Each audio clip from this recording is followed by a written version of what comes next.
Salut les investisseurs, j'espère que vous allez bien et bienvenue dans cette nouvelle vidéo de Portefeuille Dividende. Alors aujourd'hui nous allons analyser comme toujours une multinationale américaine que tout le monde connaît et que j'ai envie de dire des centaines de millions de personnes utilisent chaque minute, chaque seconde à travers le monde. Il s'agit de Visa.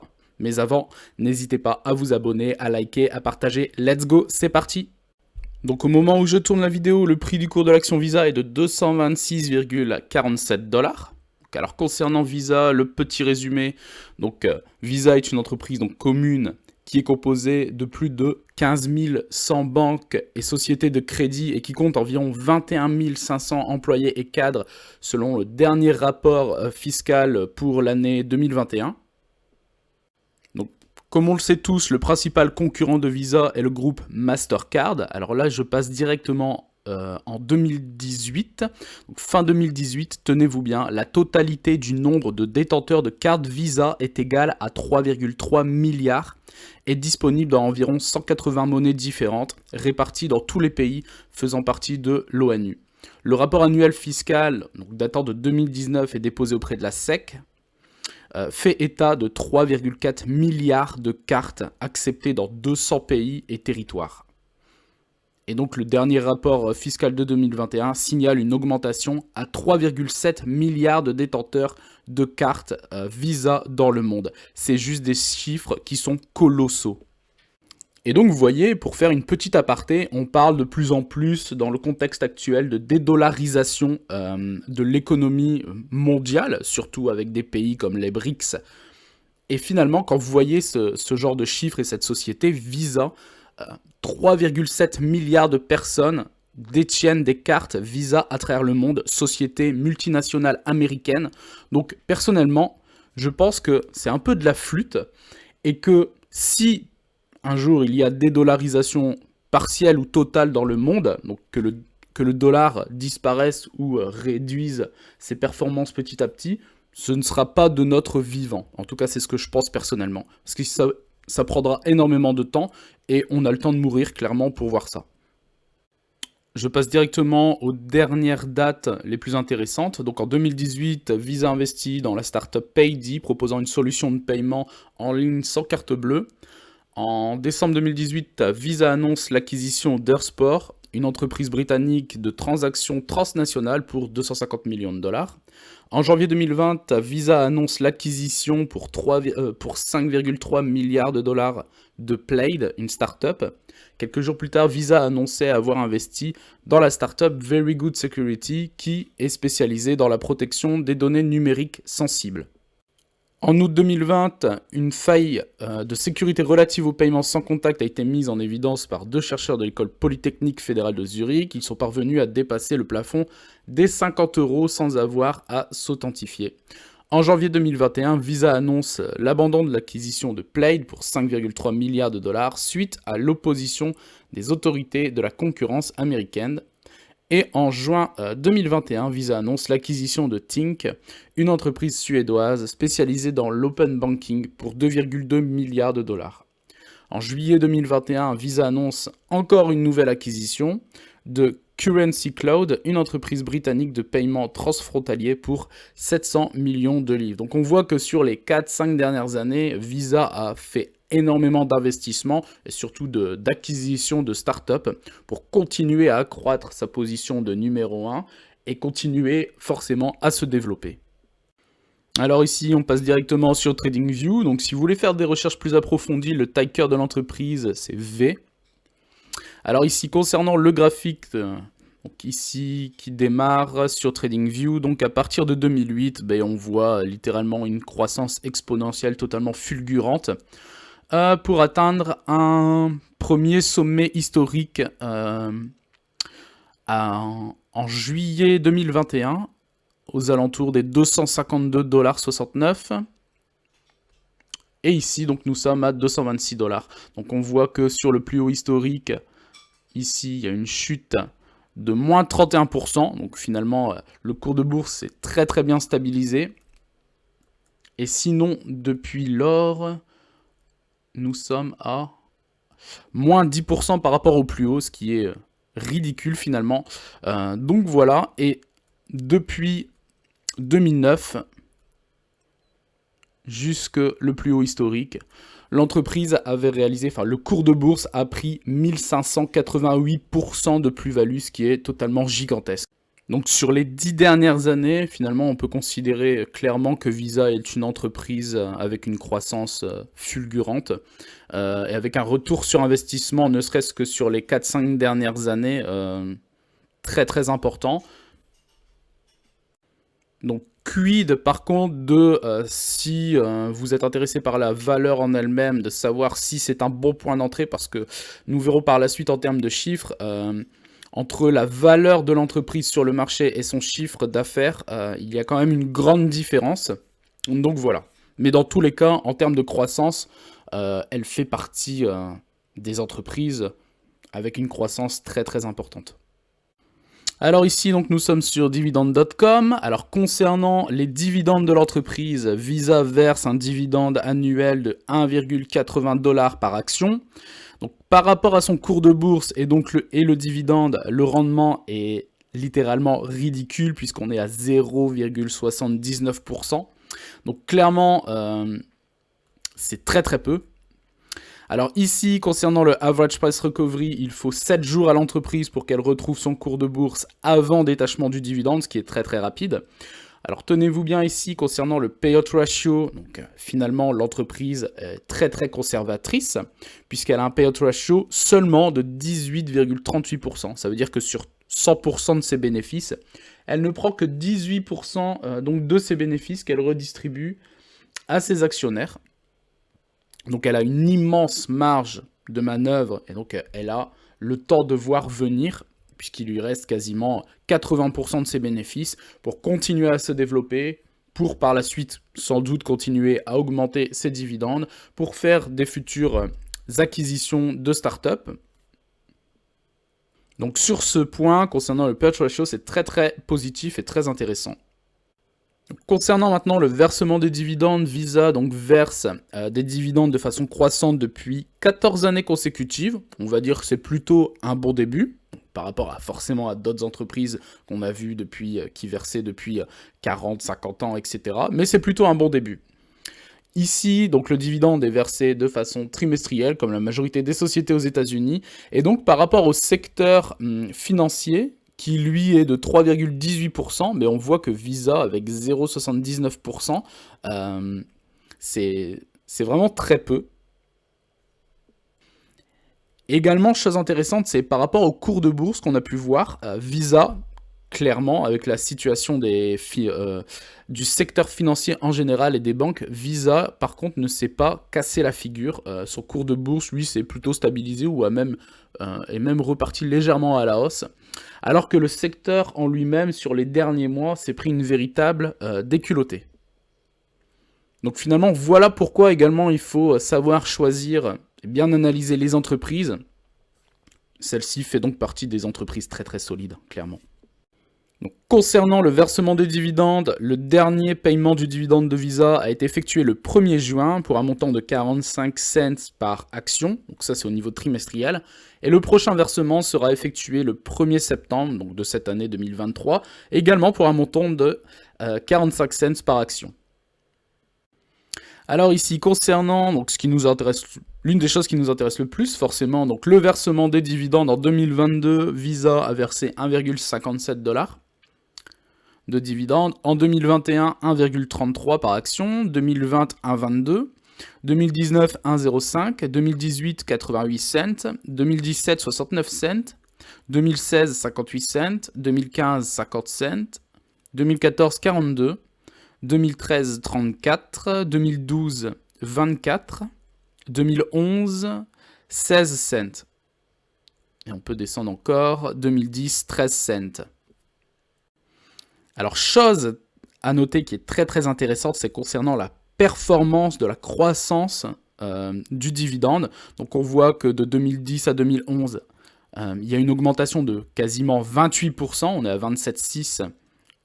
Entre 2011 et 2012, 47% d'augmentation du dividende. Entre 2012 et 2013, 40%, donc c'est juste des chiffres qui sont quand même impressionnants.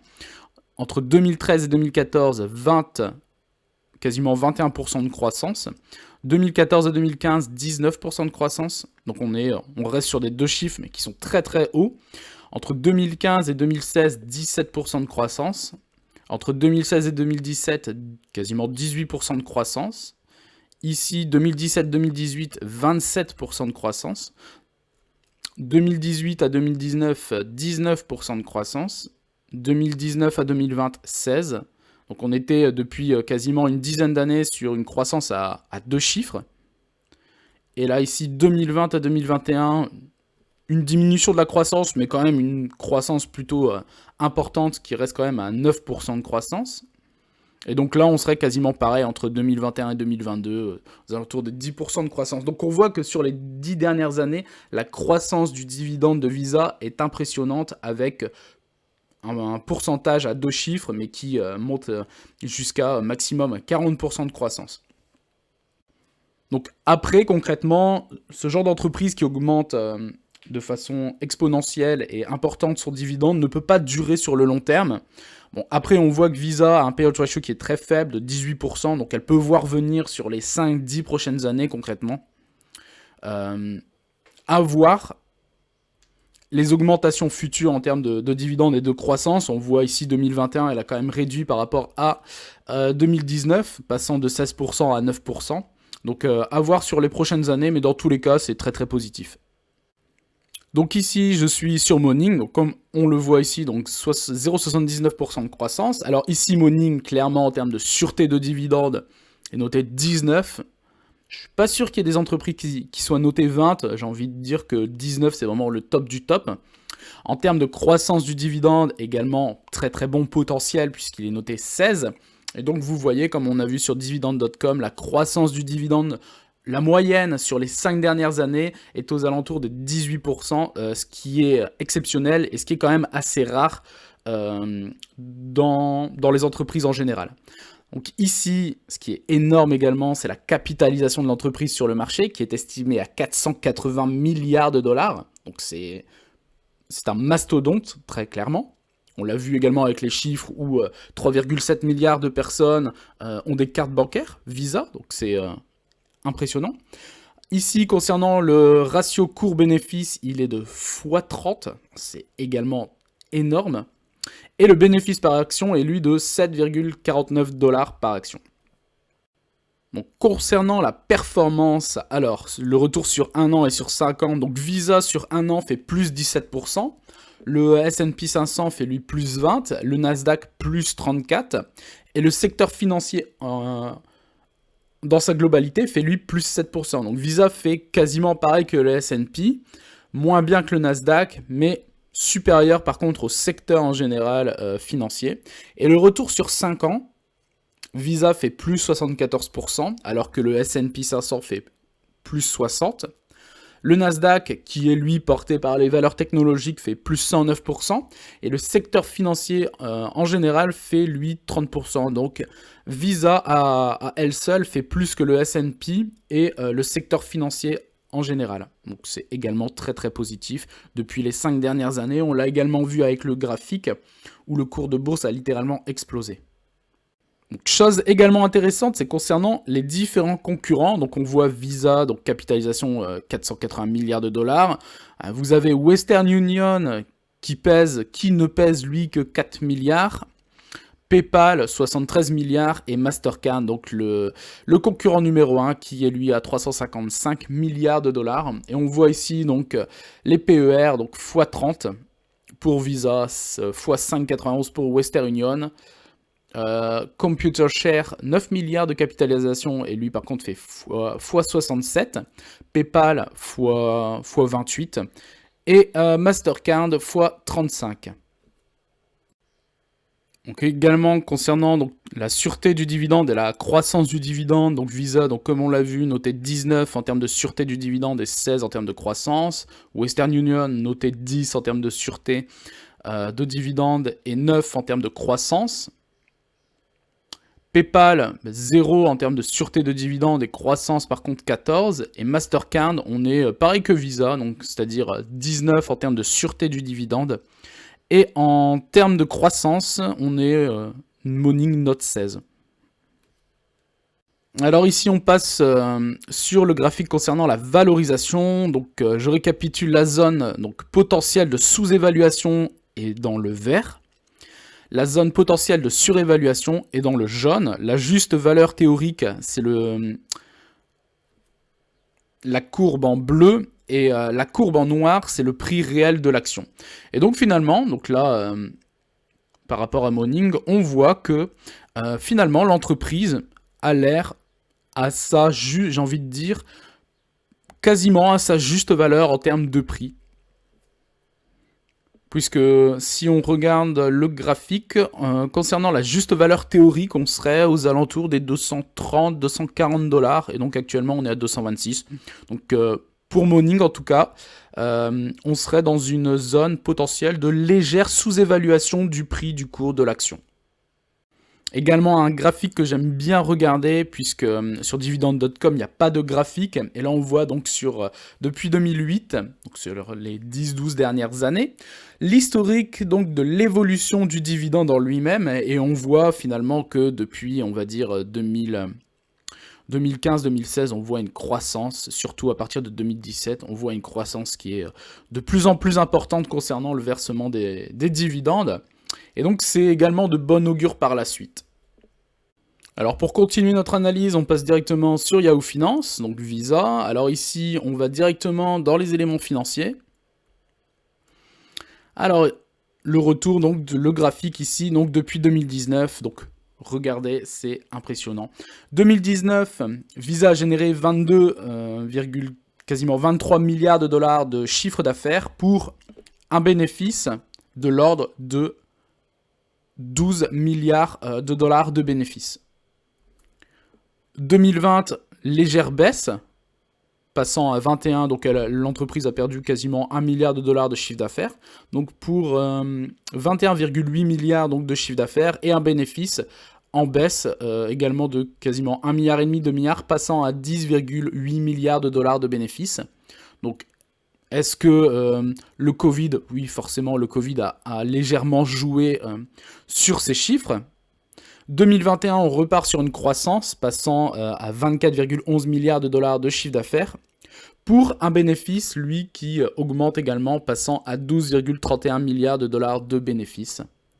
Et 2022, explosion également du chiffre d'affaires, passant quasiment à 30 milliards de dollars de chiffre d'affaires, et un bénéfice passant également à 15 milliards, donc une croissance, puisque l'entreprise prend un peu plus de 2 milliards de bénéfices entre 2021 et 2022. Et en termes de chiffre d'affaires, quasiment 5 milliards de dollars de chiffre d'affaires supplémentaires. Donc la croissance, clairement, sur les 5 dernières années, elle est présente. On l'a vu sur le graphique, on le voit sur le versement du dividende. Donc tout ça est très très positif. La seule chose, c'est finalement, comme le dividende est très conservateur, le rendement est lui un peu éclaté au sol, j'ai envie de vous dire, puisqu'il est seulement de 0,80%, ce qui est clairement à l'heure actuelle pas bon pour nous les investisseurs. Donc on continue ici, donc vous voyez la valeur de l'entreprise 480 milliards de dollars. Chose également du coup intéressante, c'est la valeur de l'entreprise ici, donc par rapport au chiffre d'affaires. Donc ça veut dire que la valeur de l'entreprise, c'est 15,44 fois le chiffre d'affaires. Admettons ici, donc on était aux alentours des 29 milliards de dollars de chiffre d'affaires fois 15,44. 446, vous voyez, donc légèrement, si je fais 30 fois 15,44, vous voyez, 463 milliards de valorisation, donc voilà. Voilà ce qui m'embête légèrement, c'est qu'il y a vraiment une corrélation trop importante entre le chiffre d'affaires généré par l'entreprise et la valeur sur le marché qui est tout bonnement impressionnante.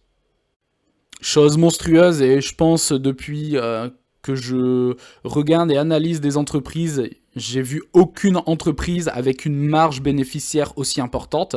En termes de rentabilité, la marge bénéficiaire est de quasiment 51%, ce qui est exceptionnel. Et la marge d'exploitation, pareil, on est à quasiment 67% de marge d'exploitation. Pareil, chiffre impressionnant en termes de rentabilité.